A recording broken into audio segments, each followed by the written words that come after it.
The night I called a man I barely knew to come save me from the man I'd given 3 years of my life to. That was the night everything changed. Not in a movie way, not in a clean, orchestrated way. In the way that real things change, it's messy and terrifying, and not at all what I expected. My name is Lena. I was 28 years old, working night shifts at St. Ambrose Medical Center in Chicago. And I was in love with someone who had slowly, carefully, methodically taught me that I was nothing without him. His name was Cole. I should have known from the beginning. There were signs. There are always signs. But I was 25 when we met, and I thought being chosen by someone that intense was the same thing as being loved. Cole was the kind of man who made you feel like the most important person in the room. He remembered everything you said. He texted back within seconds. He showed up with coffee, exactly how you liked it without being asked. In the first year, I thought I'd found the one person on earth who truly paid attention to me. I didn't understand yet that paying attention and keeping tabs are two completely different things. By the time I started working at St. Ambrose, Cole and I had been together for 2 years. I'd gotten the job in the cardiac unit, a real position, with real responsibilities, more than I'd had at the clinic before. I was proud of myself. I remember the night I got the offer. I sat across from Cole at the kitchen table and told him, and he smiled and said, "Congratulations, baby." Then he asked how many male doctors worked on my floor. I laughed it off. I shouldn't have. That's the thing about the way it happens. It doesn't happen all at once. It's a comment here, a question there. Who were you texting? Why did you come home 10 minutes late? You dressed up more than usual today. Each one small enough to dismiss until one day you look in the mirror and realize you've started choosing your scrubs based on which ones will make him ask fewer questions. Dr. Harlan Voss came into my life the way most things do in a hospital, through someone else's emergency. He was brought in on a Tuesday evening, which I remember because Tuesdays were always slow until they weren't. A man in his early 40s, dark suit, alone, no family listed in the intake. His assistant had called the ambulance, and by the time I got to his bay, whoever the assistant was had disappeared.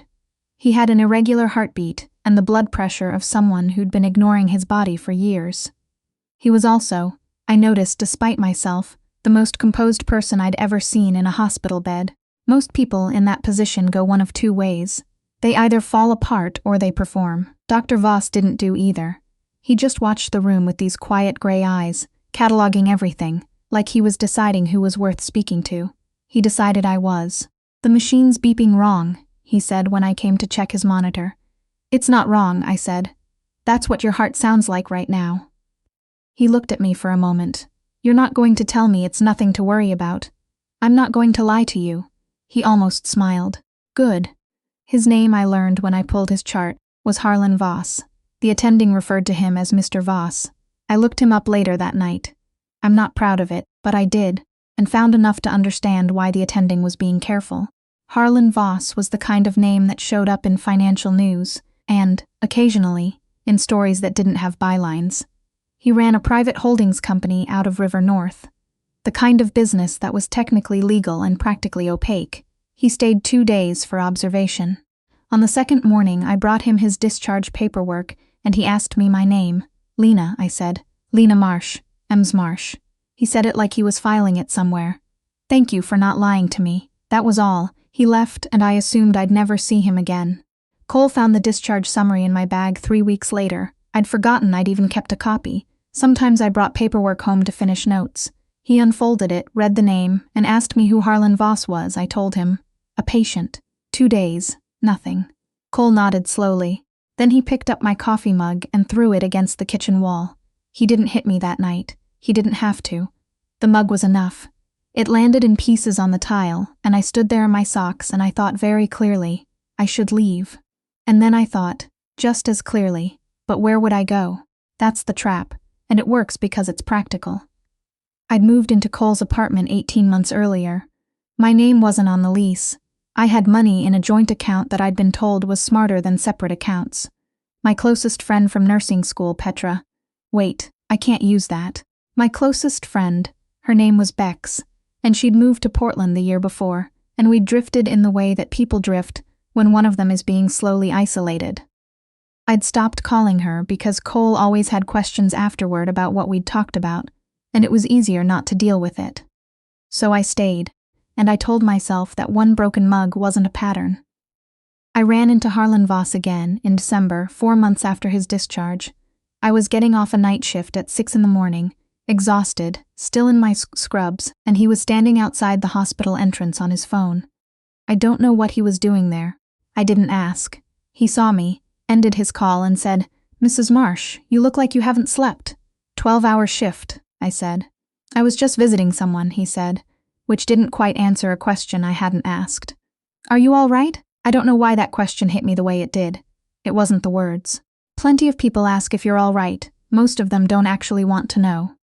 But Harlan Voss asked it the way he'd accepted my honesty about his heartbeat, like he was genuinely prepared for whatever the real answer was. I said yes. Because that's what you say. He looked at me for a moment in that way he had, the cataloging look. Then he said, "There's a diner across the street that's open at 6, if you want breakfast before you drive home." I should have said no. I had a man waiting at home who would ask where I'd been, who I'd been with, why it had taken me an extra 40 minutes. But I was tired in a way that went deeper than sleep. And for some reason, standing next to Harlan Voss felt like the first quiet I'd had in months. We sat in a corner booth, and I ordered eggs, and he ordered black coffee, and we talked for almost an hour. He asked about nursing. Actual questions, not polite ones. He wanted to know about the night shift, about what it felt like to be responsible for someone's life when everyone else was asleep. I told him things I'd never said out loud, about the specific loneliness of 3 a.m. in a hospital, about how you learn to move quietly because quiet is the only kindness you can reliably offer. He listened. He didn't check his phone once. I got home 45 minutes late. Cole was awake. It went badly. Afterward, after the shouting, after he'd gone through my phone and found nothing, because there was nothing to find. After he'd cried and apologized, and told me he only acted this way because he loved me so much it scared him. I lay in bed in the dark and I thought about what it had felt like to sit in that diner and have someone just listen to me. I started seeing Harlan more after that, and I want to be careful about how I describe it, because it wasn't a romance, not then. It was more like running into someone in the part of your day that was still yours. He came into the hospital occasionally. He had, I learned, some kind of arrangement with the cardiac unit, a philanthropic thing, board membership maybe. We'd talk for a few minutes when we crossed paths.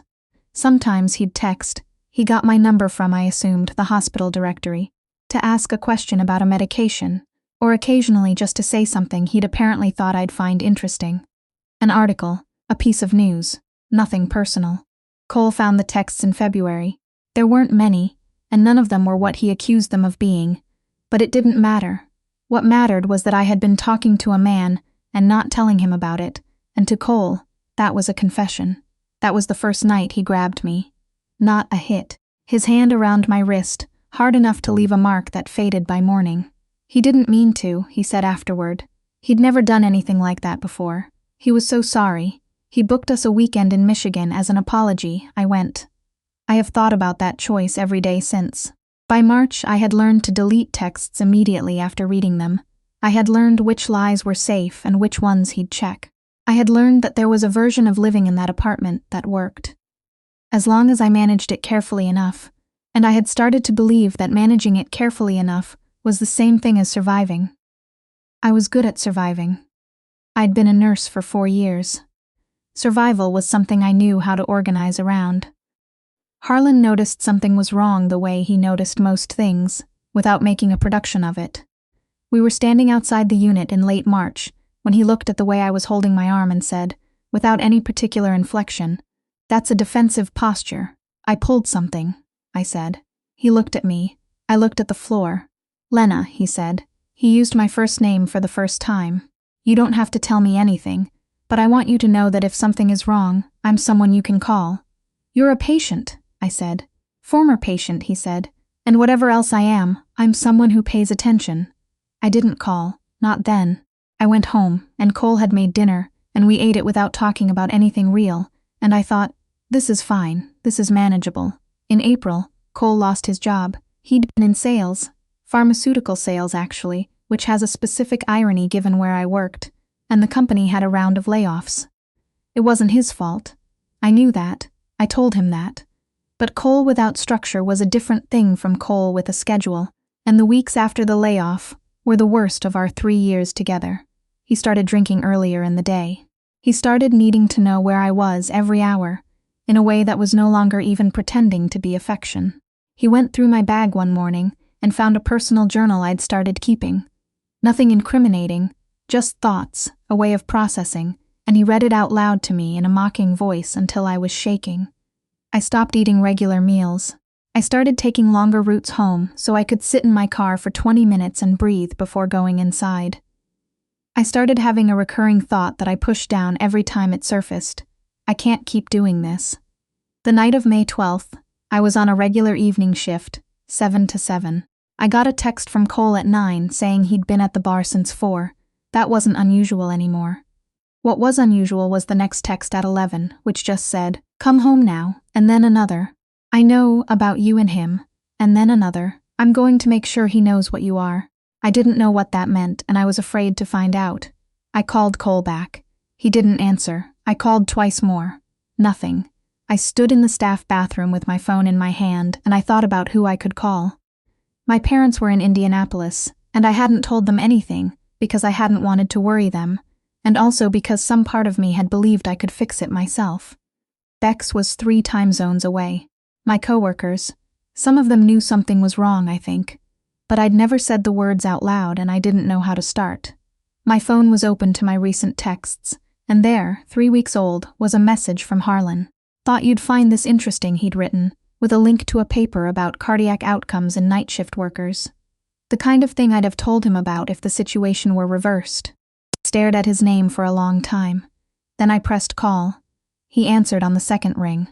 "Lena." His voice was even.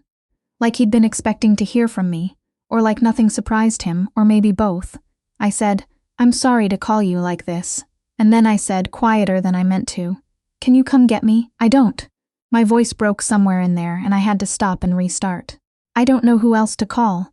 There was a pause. It was maybe 3 seconds. It felt longer. Then he said, "Tell me where you are." I told him. He said he'd be there in 15 minutes. He was there in 11. He pulled up to the side entrance in a black car, and I got in and didn't say anything for the first 2 blocks. He didn't ask me to. He just drove, calm and quiet, and let me put myself back together without an audience. Finally I said, "He's drunk, and something set him off and I don't know what he's going to do." "Has he hurt you before?" I stared at the windshield. "He grabbed my wrist once." "Once?" I didn't answer, which was its own answer. Harlan was quiet for a moment, then, "You're not going back there tonight." "My stuff is tonight," he said. Firm but not unkind. "Not tonight." He took me to a hotel, one of those extended stay places off Michigan Avenue, nothing lavish, just clean and anonymous. He paid for 3 nights. When I protested, he said, "It's not a favor, it's logistics. Deal with the rest when you've slept." I wanted to argue. I was too exhausted to. In the elevator, he said, "Is there anyone in your life who can come be with you?" "My friend Bex is in Portland." "Call her," he said. I called Bex at midnight. She picked up on the first ring, because Bex had always picked up on the first ring, even when I'd stopped calling, and when I told her everything. All of it. 3 years of everything. She cried for a little while, and then she said, "Lena, why didn't you tell me?" "Because I thought I could manage it," I didn't say. "Because I thought surviving was the same as being okay." I slept for almost 10 hours. When I woke up, I had 14 missed calls from Cole and 3 from a number I didn't recognize. I didn't call any of them back. I lay there in the hotel sheets and I thought about the past 3 years, and I let myself feel how tired I was. Not sleepy tired, the other kind. The kind that settles in your bones when you've spent too long being afraid in a place that was supposed to be home.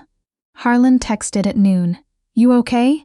I stared at it for a while, then I wrote back, "I don't think I've been okay for a long time." His reply, "I know, but you called. That matters." Cole showed up at the hospital the next afternoon. I found out from my charge nurse, Angie. She pulled me aside before I walked into the entrance and said, very quietly, "There's a man out front asking for you, and I don't like the way he's standing there." Angie had 22 years of hospital experience and excellent instincts, and I trusted her completely. I called security. Cole was removed without incident. I went into a bathroom stall and stood there shaking for 5 minutes, then washed my face. then went back to work because I had 6 more hours on my shift and there were patients who needed me. That was the thing about being a nurse. The work didn't stop because your personal life was falling apart. In some ways that was hard. In some ways, and I mean this honestly, it was the thing that kept me functional. I could be falling apart as Lena Marsh and still be completely competent as Nurse Marsh. And for a while that division was the only thing holding me together. I got a restraining order the following week. My hospital's HR department was more helpful than I expected. They had resources I hadn't known existed, a social worker on staff who specialized in exactly this situation, and she walked me through the process with a directness that I was grateful for, because I didn't have the bandwidth for gentle. I filed the paperwork. I had a record of the wrist incident. I documented it in my journal, and Angie had witnessed the behavior at the hospital. It wasn't nothing. Cole called me from a new number twice. I didn't answer. He sent an email that was half apology and half threat, and I forwarded it to the social worker. It wasn't clean. It wasn't a single dramatic confrontation. It was paperwork and waiting rooms, and a lot of nights where I lay awake in Bex's cousin's spare bedroom. She'd arranged for me to stay there while I sorted out my housing, and thought about all the ways I'd failed to see what was happening to me. I went back to therapy. I'd tried it in my mid-20s and stopped because I'd thought I was fine. I was extremely not fine. My therapist's name was Dr. Elaine Chu, and she was the kind of person who asked one question and then waited in complete silence while you arrived at the answer yourself, which I found both effective and deeply uncomfortable. 3 months after the night I called Harlan from the hospital bathroom, I was at a charity event for St. Ambrose, one of those annual fundraiser dinners where the hospital makes nice with its donors. I almost didn't go. I was still in what felt like the in-between, not fully out yet but no longer inside the worst of it, and social events felt like more performance than I had energy for. But Angie said, "You should come. Get a free meal. Remind yourself that life continues." Angie was often right about these things. I went. I wore a blue dress I'd bought myself, which sounds like nothing but was actually significant, because for 3 years I'd been unconsciously dressing around Cole's moods, and this was the first thing I'd bought, purely because I liked it. It had pockets. It was very blue.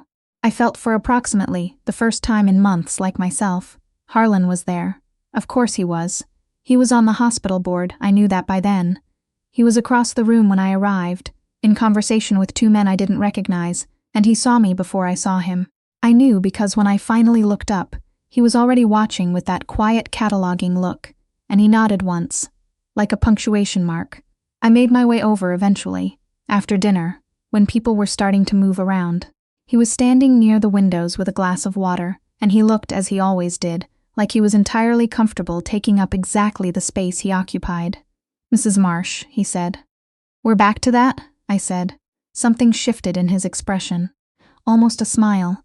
Harlan Voss didn't quite smile, exactly, but there was this thing that happened around his eyes. "You looked good tonight," he said. "I mean that. You look like yourself." I stood there for a moment. The thing about Harlan was that he didn't embellish. He didn't throw out compliments as social lubricant. When he said something, he meant it, and that night him saying "you look like yourself" was the most precisely right thing anyone could have told me. "I'm working on it," I said. "I know." He said it easily. "I'm not going anywhere." I wasn't sure what to do with that.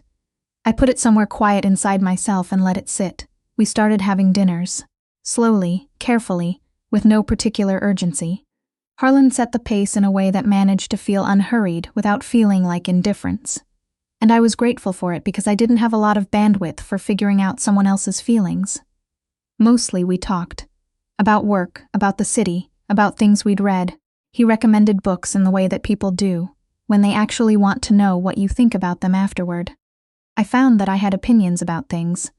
Actual opinions, not the muted, managed version of opinions I'd been performing for years.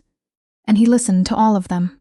One night in August, at a small Italian place in Lincoln Square, he reached across the table and very deliberately put his hand over mine. Not a grand gesture, just that. His hand over mine on the white tablecloth. "I want to say something," he said, "and I want you to feel absolutely no obligation to respond in any particular way." I waited. "I've been paying attention to you for almost a year," he said, And I know your situation is complicated.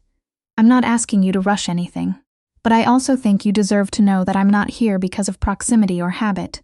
I'm here because I want to be here." He paused. That's all. I looked at his hand on mine. I thought about all the ways I'd been taught to distrust intention, to look for the catch, to wait for the version of this that would eventually require something painful. I thought, not everyone is Cole. I didn't say that out loud. What I said was, "I'm still kind of a mess." "I know," he said. "I'm not in a hurry." There was a night in October when Harlan and I were walking along the lakefront, and he said, out of nowhere, "Do you want to know what I thought when you called me? That night."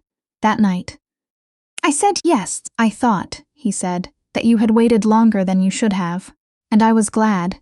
He chose the word carefully, the way he always chose words. I was glad that you finally did. I stopped walking.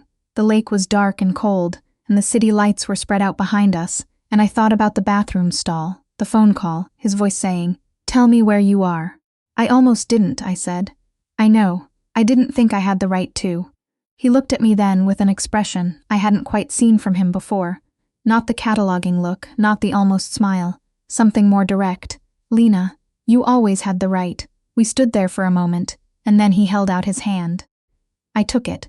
I'm going to skip ahead a little here, because this isn't a story about the romance exactly, or it is. But it's also a story about what came before the romance, and I don't want those two things to get confused in the telling. The relationship with Harlan built slowly and honestly, with a lot of checking in, and a lot of conversations about what I needed, and he was patient in a way that I hadn't known to look for before.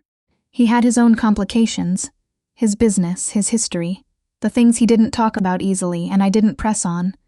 But what he was not was a man who needed to diminish me to feel safe. That difference was, for a long time, almost disorienting. Cole eventually stopped trying to contact me. The restraining order helped. The fact that Harlan had certain connections didn't hurt. I don't know the specifics and I didn't ask, because I had learned to let some things remain private.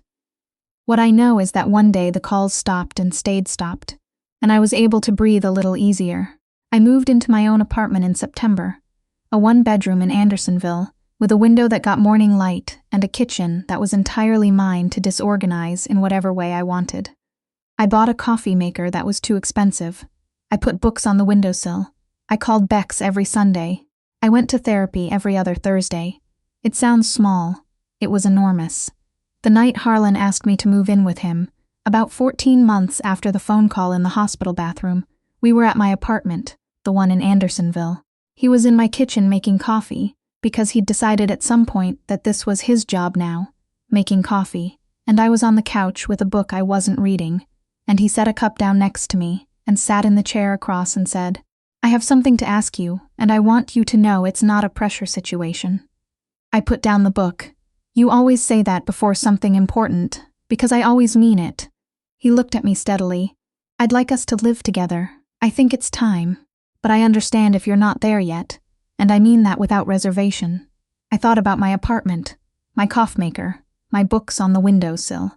I thought about how it had felt to have my own door, my own key, my own morning light. I said, "I want to stay in my apartment for a little while longer." He nodded immediately. "Okay, but," I said, "I want you to have a key." He looked at me. "And I said, "to have a key to yours." His face did the thing that wasn't quite a smile but was absolutely a smile. He reached into his jacket pocket, because he was wearing his jacket in my apartment at 8 o'clock on a Saturday, because that was just who he was, and he held up a key. "I had this made 2 weeks ago," he said. I was waiting to see how the conversation went. I laughed. I hadn't laughed like that in a long time. "That's very you," I said. "Yes," he agreed. I took the key. It was heavier than it looked, or maybe that was just me. There's a thing that happens, I think, when you've come through something hard. People want the story to end at the hard part, the exit, the escape, the call for help, as if the point was just to get out. But the getting out is only the first chapter of what comes after, and the after is its own kind of work.